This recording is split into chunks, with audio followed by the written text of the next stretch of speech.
Generosity to me means giving something out of your heart, not out of obligation.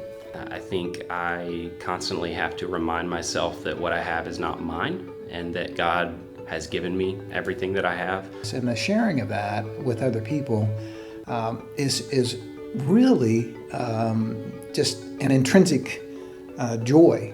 It's probably more rewarding to us than it is to them to see that joy that they experience through that generosity. I think being consistently generous just helps with part of commitment of your faith, and knowing that you are making an impact even when you don't see it.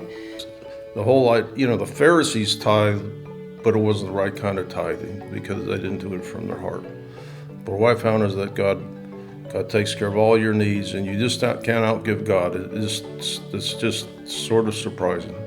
But we've done better in our lives financially and stuff as we become more generous and not worse. And that's sort of an upside down logic. It doesn't work in the world.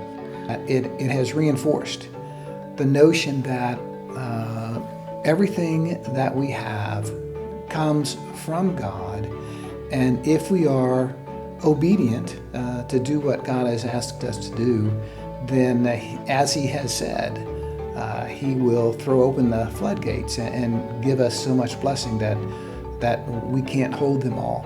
And it's not just the financial piece of that, but it's in our marriage and in our relationships that we have with other people.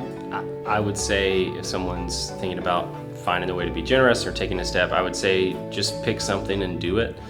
Whether that be a certain amount of money or a percentage or something, it doesn't have to be a lot. Just pick something and do it. I mean, you have to start with something sometimes, and sometimes it's a small thing, but then you just see the blessings, and that it's going to be okay.